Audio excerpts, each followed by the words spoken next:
हम में से हर एक इंसान सुबह 9 बजे से शाम के 7 बजे तक एक ही दौड़ में भाग रहा है, पैसा। और प्रॉब्लम पता है क्या है? हम में से 90% लोग पैसा कमाने के बाद उसको ऐसी जगह डाल देते हैं जहां से वो पैसा हमारे लिए नहीं बल्कि किसी और के लिए काम करने लगता है। इंडिया में दो सबसे बड़े ग्रुप है।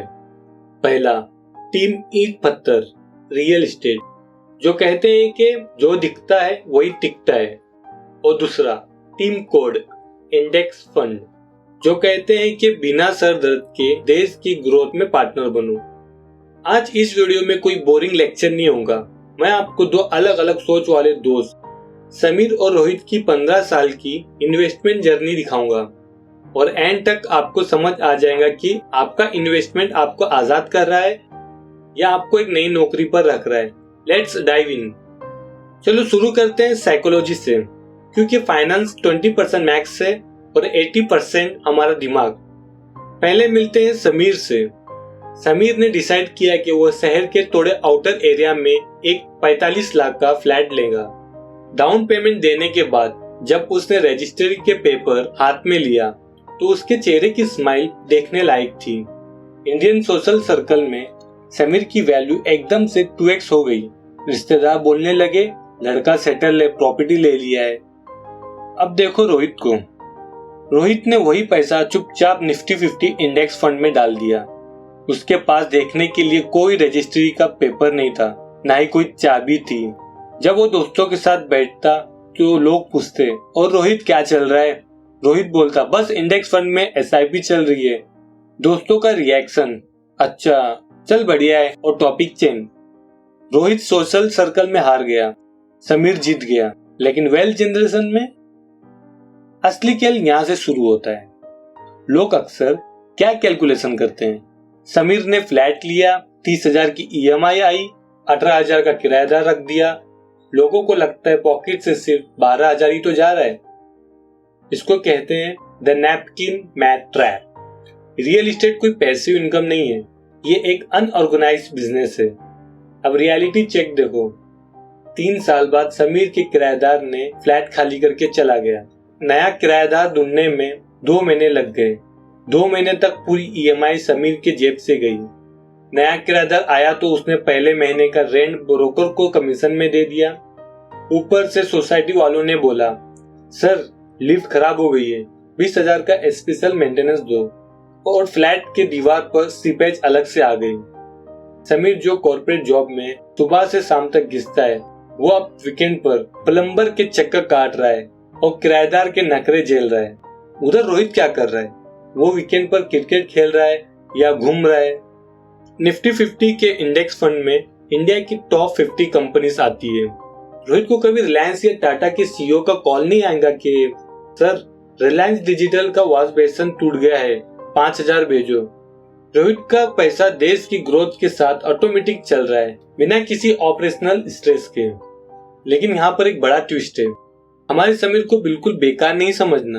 रियल एस्टेट के पास एक ऐसी सुपर पावर है जो इंडेक्स फंड के पास दूर दूर तक नहीं है। तो उसे कहते हैं लेवरेज, उधार का पैसा। रोहित ने अगर 10 लाख लगाए हैं तो उसे रिटर्न सिर्फ उस 10 लाख पर मिलेगा। लेकिन समीर ने अपनी जेब से 10 लाख का डाउन पेमेंट दिया और बाकी 35 लाख बैंक से लेकर पूरे 45 लाख के एसेट पर कब्जा कर लिया। अगर 10 साल में वो एरिया ग्रो करता है और प्रॉपर्टी की वैल्यू सिर्फ 6% से भी बढ़ती है, तो वो 6% पूरे 45 लाख पर कंपाउंड हो रहा है, ना कि सिर्फ उसके 10 लाख पर। 10 साल बाद जब एरिया डेवलप होता है तो समीर की नेटवर्क को एक बड़ा पुश मिलता है। लेवरेज बैंक के पैसे से अमीर बनने का इंजन है, पर शर्त एक ही है कि एरिया सही ग्रो करे। अगर एरिया फ्लैट रहा तो लोन का इंटरेस्ट आपको डुबा देगा। चलो अब सीधे चलते हैं 15 साल बाद। दोनों दोस्त अब मैच्योर हो चुके हैं, दोनों के बाल थोड़े सफेद हो चुके हैं और अब फाइनल नंबर देखते हैं। समीर, टीम ईंट पत्थर रियल एस्टेट, उसका लोन पूरा खत्म हो चुका है।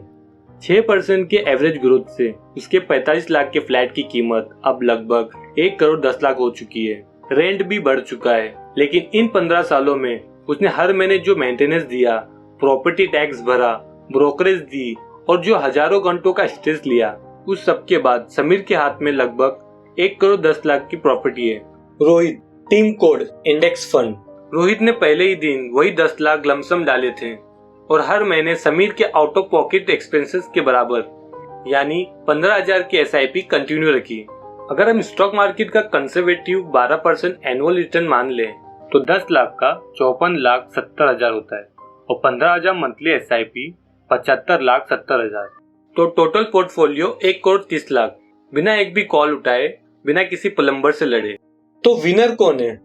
देखो, ये लड़ाई कभी मैथ की थी ही नहीं, ये लड़ाई है आपके लाइफस्टाइल की। अगर आपके पास पेशेंस है, आप किराएदार को हैंडल कर सकते हैं, रियल एस्टेट के लोकल मार्केट समझते हो, तो लेवरेज का यूज करके आप प्रॉपर्टी से बहुत बड़ा पैसा बना सकते हो। वो एक फुल टाइम बिजनेस है। लेकिन अगर आप एक कॉर्पोरेट जॉब में हो, आपको लगता है कि आपके पास टाइम की कमी है और आप बिना किसी हेडेज के पूरे इंडिया की टॉप कंपनीज के प्रॉफिट के हिस्सा बनना चाहते हो, तो इंडेक्स फंड्स आपके लिए एक ऑटोमेटेड फाइनेंशियल फ्रीडम मशीन है। अब फैसला आपका है। आप ऐसी इन्वेस्टमेंट चाहते हो जो आपको एक नया काम दे दे या ऐसी जो आपको चुपचाप आजाद कर दे? अपना ओपिनियन मुझे नीचे कमेंट में बताओ। और हाँ, अगर वीडियो होनेस्ट लगा हो तो चैनल को सब्सक्राइब जरूर करना। मिलते हैं अगले वीडियो में, तब तक के लिए स्मार्टली इन्वेस्ट करें।